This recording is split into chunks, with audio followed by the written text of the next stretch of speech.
Hello everyone. आज हम पढ़ेंगे मानव निर्मित वस्तुएं कक्षा 8 का पार्ट 2। मानव निर्मित वस्तुएं हम अपने आसपास नज़र डालें तो जो हम या अपने ऊपर ही नज़र डालें पहले तो जो हमने कपड़े पहन रखे हैं, ये कपड़े कारखाने में बने, इनको दर्जी ने सिला है। और जूते मोजे चप्पल जो भी हमने पहन रखा, चश्मा, घड़ी, अंगूठी, चूड़ी, बिंदी, जो कुछ भी है सब किसने बनाया है? मानव ने बनाया है।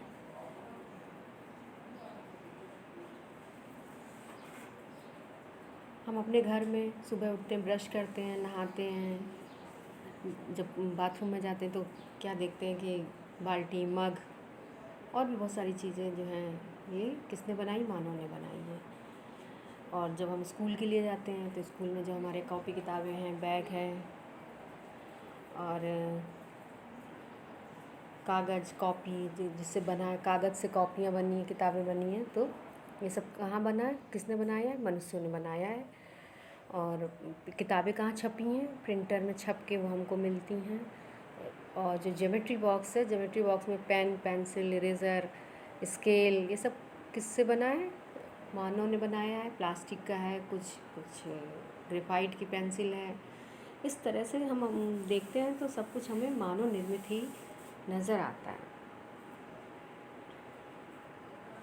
किचन में जब हम खाना खाने के लिए जाते हैं तो गैस और बर्तन, बाल्टी, भगोने, ये सब क्या है?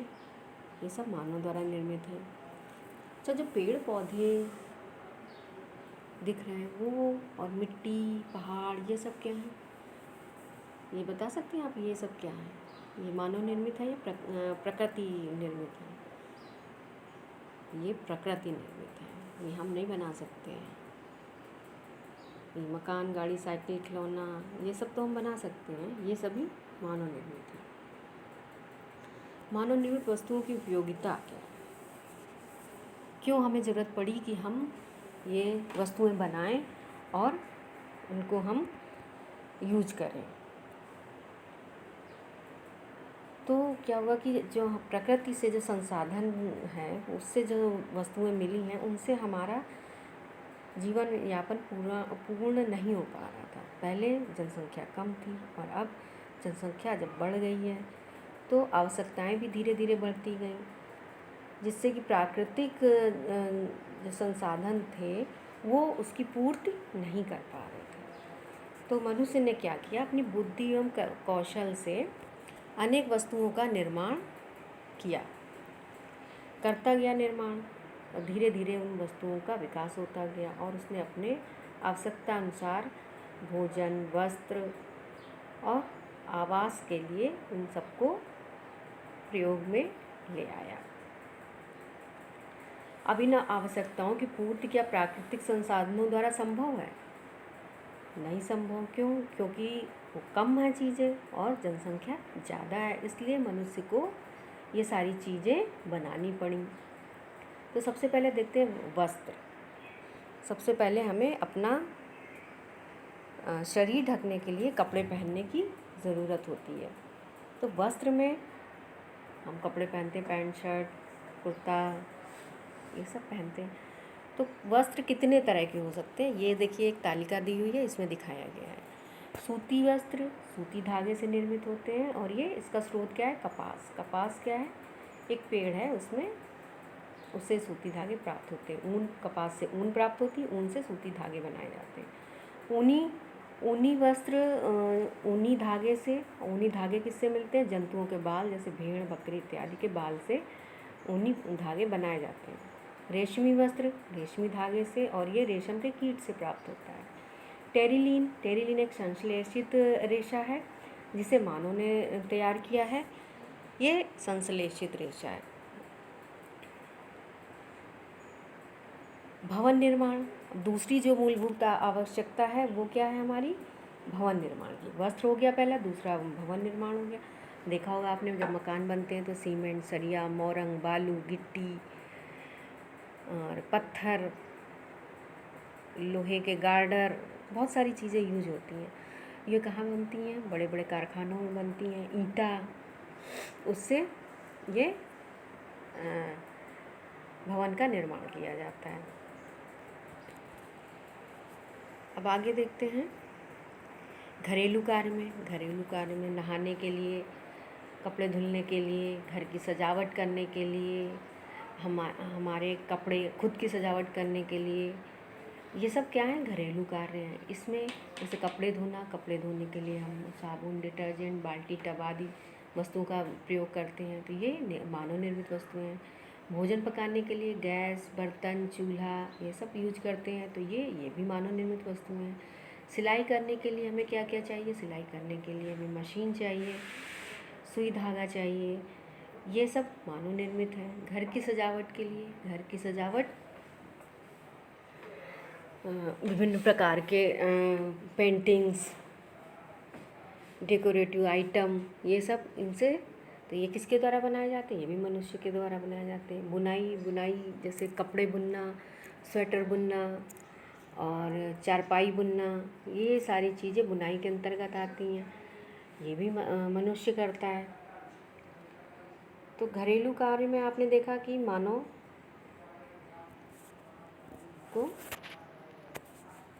निर्मित वस्तुओं का प्रयोग किया जाता है। कृषि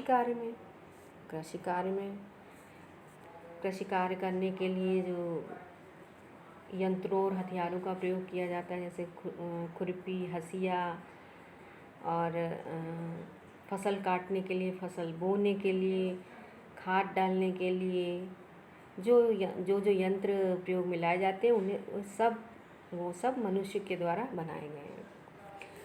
अगला पॉइंट है इसी में औषधियों में। औषधियाँ पहले जब जनसंख्या कम थी तब क्या करते थे? जड़ी बूटियों का प्रयोग करते आ रहे थे। अब जो असाध्य बीमारियाँ हैं, जैसे टीबी, हैजा, कैंसर, ये सारी इनकी दवाइयाँ खोजी गई। तो ये दवाइयाँ किसने बनाई? डॉक्टर, साइंटिस्ट ने बनाई, मानव ने बनाई। तो आपने देखा कि मानव जो है अपने सुख साधन के लिए, उसने अपने जीवन यापन को अच्छा करने के लिए उसने धीरे धीरे विकास किया। तो पहले प्रकृति की चीज़ों को यूज किया, जब उनसे पूर्ति नहीं कर पाया तो उसने खुद अपनी चीज़ें बनाई और उनको प्रयोग किया। इसी कड़ी में देखते संश्लेषित रेशे।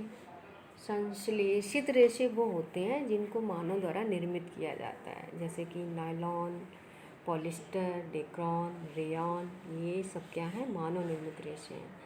इनमें से बहुत से रेशे पेट्रोलियम पदार्थों से प्राप्त किए जाते हैं। तो इस प्रकार के रेशों को संश्लेषित रेशे कहते हैं। संश्लेषित रेशे होते क्या हैं? ये उच्च अणुभार वाले बहुलक यौगिक हैं। हम देखेंगे जो सूती, रेशमी, नायलॉन, पॉलिस्टर आदि हैं कपड़े हैं, तो अगर हम इनको फाड़ने का प्रयास करें तो क्या होगा? नायलॉन, पॉलिस्टर, टेरिलीन, ये आसानी से नहीं फटते हैं। सूती कपड़ा आसानी से फाड़ा जा सकता है, और सूती कपड़े को सूखने में भी बहुत टाइम लगता है, जबकि नायलॉन, पॉलिस्टर जो है ये बहुत जल्दी सूख जाते हैं। तो इस प्रकार से आज हमने मानव निर्मित वस्तुएं और उनकी उपयोगिता को पढ़ा। इसी में आगे देखेंगे हम कि कुछ क्वेश्चन हैं कि जैसे पौधे का मुख्य पोषक तत्व कौन सा है? तो ऑक्सीजन है। और रेयॉन किस प्रकार का रेशा है? रेयॉन प्राकृतिक रेशा है कि संश्लेषित रेशा है? तो रेयॉन क्या है? संश्लेषित रेशा है। सीमेंट, साबुन, प्लास्टिक आदि मानव निर्मित वस्तुएं हैं। एंटीबायोटिक दवाओं का उपयोग कीटाणुनाशक के रूप में किया जाता है।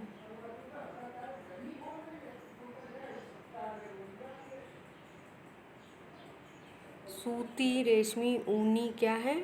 सूत, रेशम, ऊन संश्लेषित रेशे हैं या प्राकृतिक रेशे हैं? तो सूत, रेशम, ऊन ये क्या है? प्राकृतिक रेशे। तो इस तरह से आपने देखा कि प्राकृतिक और मानव निर्मित वस्तुएं हमने देखी। तो इस प्रकार से आज हमने मानव निर्मित वस्तुएं और उनकी उपयोगिता के बारे में पढ़ा। आज के लिए बस इतना ही। अगले वीडियो में इसके आगे की चर्चा करेंगे। तब तक के लिए धन्यवाद।